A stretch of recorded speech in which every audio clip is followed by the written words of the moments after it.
నువ్వు భవిష్యత్తును ఎరిగిన బిడ్డగా ఉండాలి. భవిష్యత్తును వెరగకపోతే భవిష్యత్తును వెరగకపోతే నువ్వు కష్టపడలేవు, నిలవబడలేవు. నీ గమ్యము ఏడు తెలుసా? పరలోక రాజ్యము. అది ఎంత అందమైనదో నువ్వు గమనించుకుంటే ఆ పరలోక రాజ్యానికి ముందుగా నీ మధ్య ఉన్నటువంటి కష్టాలు అవి కష్టాలు కావు, అవి ఇష్టాలుగా మారిపోతూ ఉంటాయి.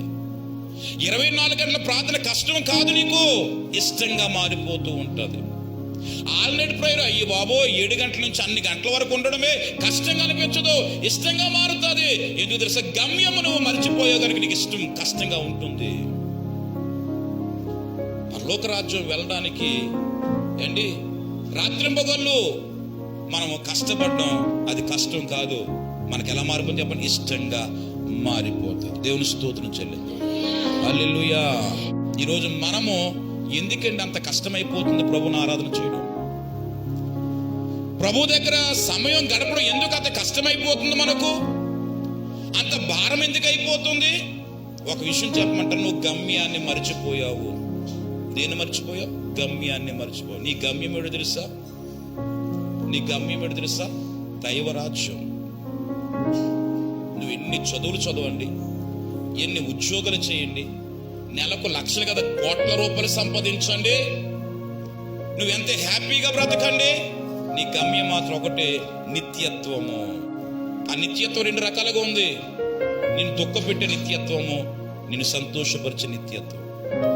ఆ నిత్యత్వమే గమ్యంగా పెట్టుకో. నువ్వు లక్షల రూపాయలు సంపాదించు, కోట్ల రూపాయలు సంపాదించు, ఏమీ లేనివాడుగా దరిద్రుడుగా నువ్వు ఉండు, కానీ గమ్యాన్ని మాత్రం మర్చిపోవడానికి వీలు లేదు. మర్చిపోయావా? ప్రభు దగ్గర రావటం నీకు చాలా కష్టమైపోతుంది. ఒకరోజు దేవుని దగ్గర గడపడం నీకు కష్టమైపోతుంది. ఆదివారం 3 గంటలు కూడా దేవుని యొక్క మందిరంలో ఉండడం ఎంత భారమైపోతుందో.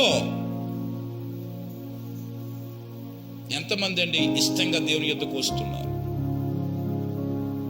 అది 24 గంటల ప్రార్థన కావచ్చు, ఆల్ నైట్ ప్రేయర్ కావచ్చు, ఫ్యామిలీ బ్లెస్సింగ్ ప్రేయర్ మీటింగ్ కావచ్చు, శుక్రవారం ఆరాధన కావచ్చు, ఆదివారం ఆరాధన కావచ్చు, లేదా గృహకూటలు కావచ్చు.